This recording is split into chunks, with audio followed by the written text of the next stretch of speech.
Olha que bonita. Vai, faz força, faz força. Vou balançar só mais um pouquinho. Não, bota a mão. Isso. Se segura. Segura. Proteja com a sua mão. Vai, segura aí também. Ai, que bonito. Ó, vou chegar você só pra trás. Só pra você ficar mais bonita. Vamos lá, vamos balangar bem isso aqui. Eu lembro o cara que fez a coreografia da música. Segura. Beijinho, você lembra? É um cara que participou da Copa do Mundo. Foi ele. O cara participou da Copa do Mundo? Ele jogou ou ele... Jogou. Não sei. O cara. Qual time? Você lembra qual país? Eu não lembro. Eu acho que é Você acha que... Itália, alguma coisa. Itália?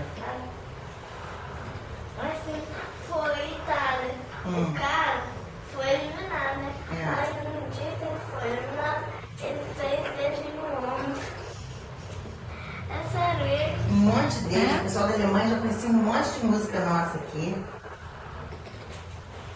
Eles ficam doidos com as nossas músicas. Lembra? Já conhecia, já sabia, já sabe. Do beijo já sabe até falar português. Nunca vi facilidade.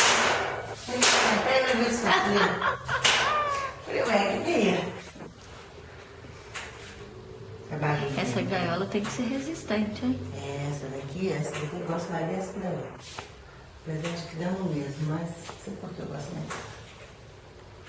Olha só a notícia que linda. Tem que fazer, você tem que fazer força assim. Na sua bicicleta é assim que você ficaria.